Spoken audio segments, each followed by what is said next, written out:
Hey, let's get a divorce. My husband said shortly after my father-in-law, who used to be the CEO of his company, passed away after years of caregiving. Divorce? He couldn't hide his happiness. Yeah, divorce. Now that my dad's gone, you're pretty much useless. Useless. So I was just a caregiver to you, huh? You got that right. Otherwise, who would want to be with an old lady like you? Fine. I understand. Let's get a divorce. He handed me a copy of the divorce petition with a smug smile, and I sat there silently, staring at it. Please give me some time to respond. He raised his eyebrows, but nodded in agreement. Are you in such a good mood because of your father's inheritance? Oh, you were thinking about it too, huh? Of course. I'm inheriting 3 million and taking over as a CEO. You are just in my way if I want to enjoy my life. I clenched my fist in anger at that moment. After over 30 years together, he had the nerve to mistreat me as he pleased. I no longer had any love left for him, and immediately left the house. He would soon be battered by the consequences of his action. I'm Penny Macmillan, a 55-year-old housewife. My husband is Calvin Macmillan, 2 years my senior. We met when we were young, introduced by a mutual friend. He was working at his father's company. My father-in-law, William, was a strict but kind self-made millionaire who built his company from scratch. When I first met him before the wedding, he said to me with a warm smile, Don't be so nervous. From now on, you're a part of our family. My easygoing mother-in-law was also delighted with our marriage. I'm so happy for my son to have found such a wonderful girl. I'm excited to have you as my daughter-in-law. I was grateful to have such wonderful in-laws. We have a daughter named Madeline. She was an adorable and bright child who often told me how much she loved me. The 5 of us lived together, leading a happy life. Time passed, and Calvin and I found ourselves in our 50s. Madeline had married a wonderful man and started her own family. A few years ago, my mother-in-law passed away due to illness, and she couldn't make it to Madeline's wedding. They were very close, and she had loved her dearly. Before she passed away, she held my hand and said, My dear, please take care of William from now on. Nancy, because of all the kindness you've shown me, I can go in peace. Thank you. Then she peacefully took her last breath. She had been a loving person until the end. After she was gone and Madeline moved out, it was just the 3 of us living together. My in-laws had been a loving couple, so William seemed down for a while after her passing. I tried to do my best to cheer him up and take him out of the house. On the other hand, Calvin was completely hands-off during that time. He threw everything in regard to household to me and didn't even help his own father in any way. He had never been involved in Madeline's upbringing either. He was either out for work, drinking with his colleagues, or playing golf. I believe my in-laws were also disappointed in him. Given our long marriage, I understood his tendency to avoid responsibilities, so I didn't have high expectations. After Madeline moved out, I was thinking of finding some hobbies for myself. Then William collapsed at his workplace, suffering a severe stroke.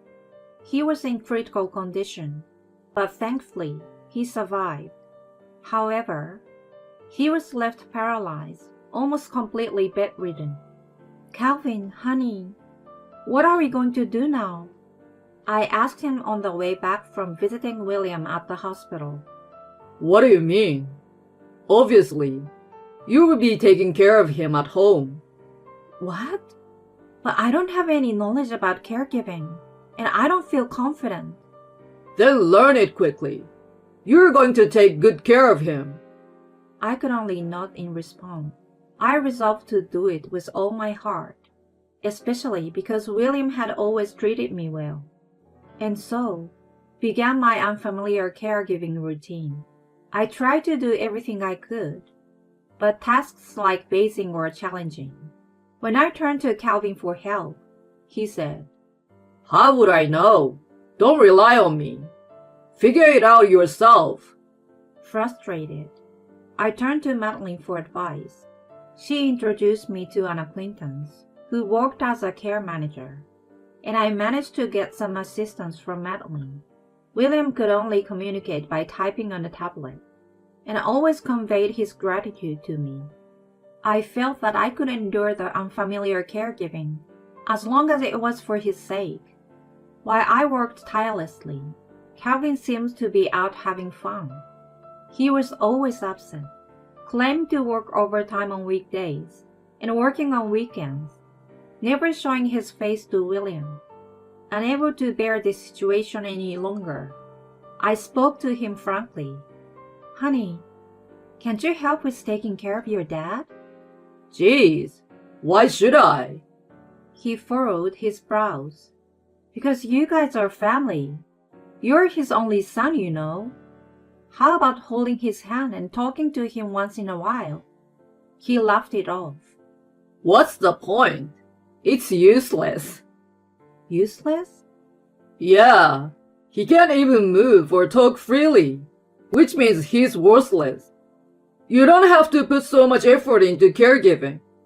It's not like we want him to live longer. Do you even know what you're saying? Of course I do. I'm tired, so don't bother me anymore. He stormed off to the bedroom in such a rough manner. I could smell a strange scent of perfume on him. After that, he became even colder toward me. One day, I had prepared dinner for him, but when he returned home and saw it, he dismissed it with a glance. What's with this disgusting-looking food? I made your favorite. Your food is tasteless. I'm not gonna eat it.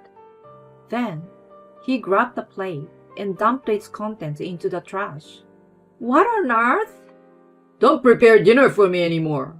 I'm tired of looking at your unpleasant face. I watched his back in shock as he walked away. Since William collapsed, not only had he not helped with caregiving, but his attitude had been getting worse. I started having some doubts. On another day, he complained that I didn't clean the house properly, even though I did as usual. He nitpicked and criticized me for a single hair on the floor. I held back tears and endured his sarcasm. Eventually, the bell rang from William's room.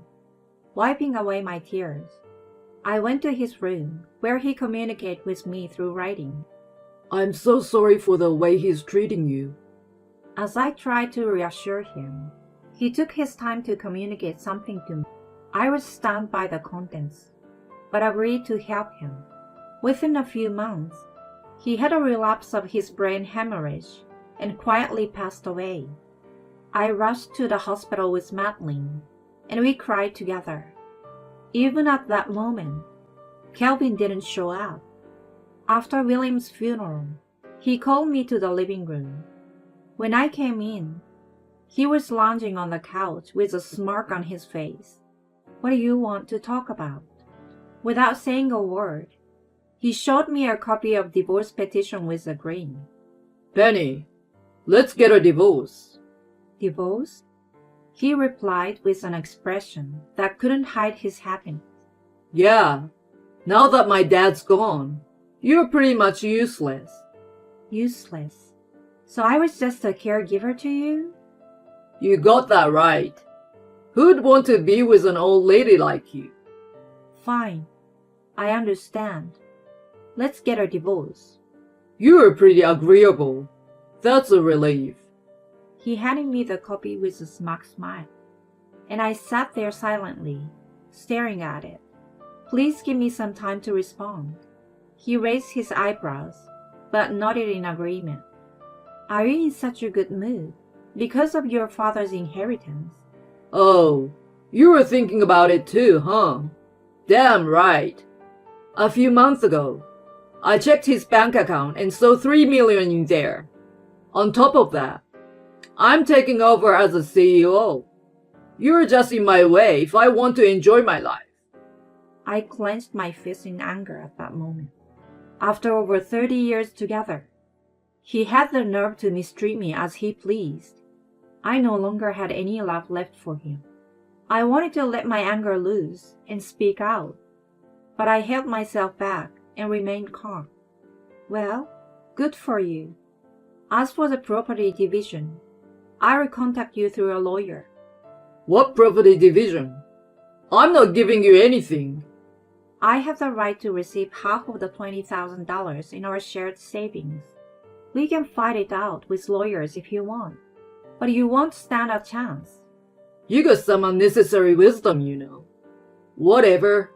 I have $3 million in the company. I will give you that much, considering you're a miserable woman with no career or future. He spat out and made a dismissive gesture with his hand. I got up and packed my belongings, and then left the house where I had lived for over 30 years. When I explained the situation to Madeline, she was enraged. She even invited me to stay with her, but I declined. Instead, I rented a one-bedroom apartment on my own. Calvin sent me a check for $100,000 as part of the property division. For the next 2 weeks, I lived peacefully on my own. One day, while having coffee with Madeline, my phone rang. The caller was Calvin. Hello, what is it? You! Where the heck are you? You better come over right now. We need to talk. He shouted so loudly that I thought it might break the phone. When I signaled to Madeline, she nodded. Okay, I will come over with Madeline now. And so, we headed to the house we used to live in. When we got there, he was standing with his arms crossed in the living room. What's the matter? Calling me over out of the blue. You said I was useless and didn't need me anymore. I calmly told him, to which he shouted back. What do you think you're doing? Demanding alimony from me.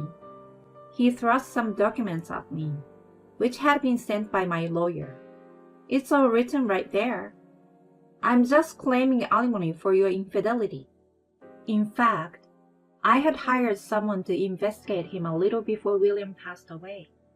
The result was damning. There were plenty of photos of him entering hotels with women younger than Madeline. I never cheated on you. I already have the evidence. Besides, I've heard you've been telling people that you will ditch the old wife and replace me with a young and cute one. You apparently boasted how lucky you were, right? He choked, his face turning bright red as he struggled with his words. I maintained a smile and continued. An alimony of $30,000 for your infidelity should be a breeze for someone like you, who receives $3 million in the company. Pay it up without complaint. Then you go ahead and have a good time with your young bride after that. Well, as his face grew paler, Madeline couldn't hold back her laughter any longer.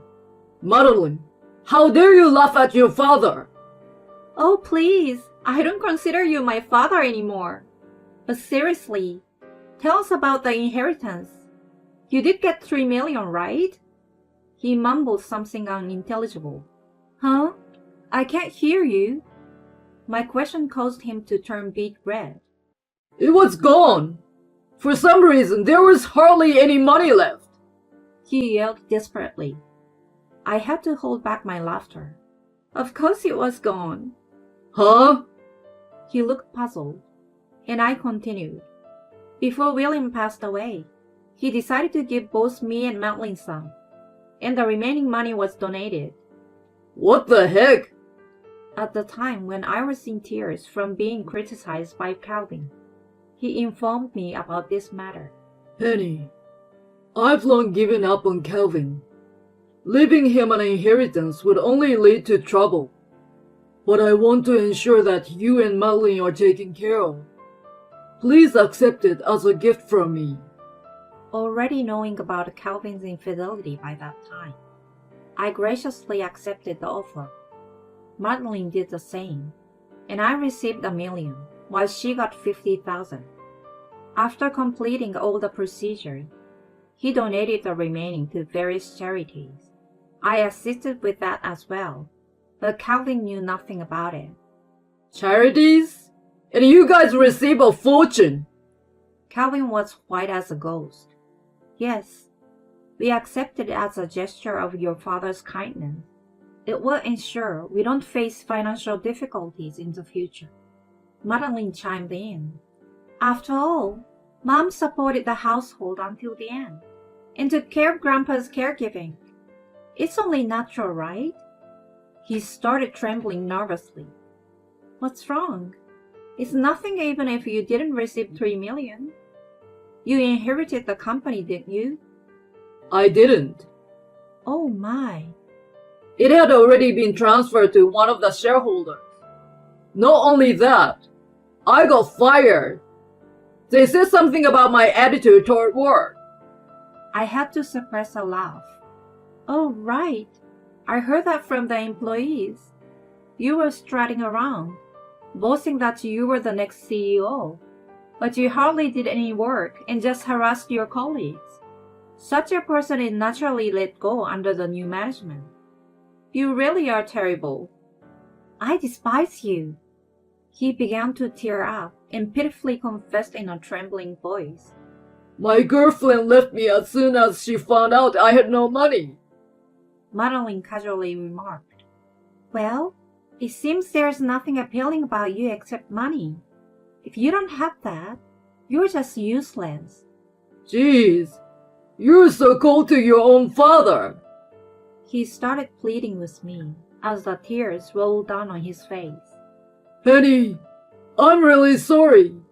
It's all my fault. Forget about alimony and please come back to me. Madeline, you too. Let's start over as a family of 3. I coldly replied to such a proposition. Not in a million years.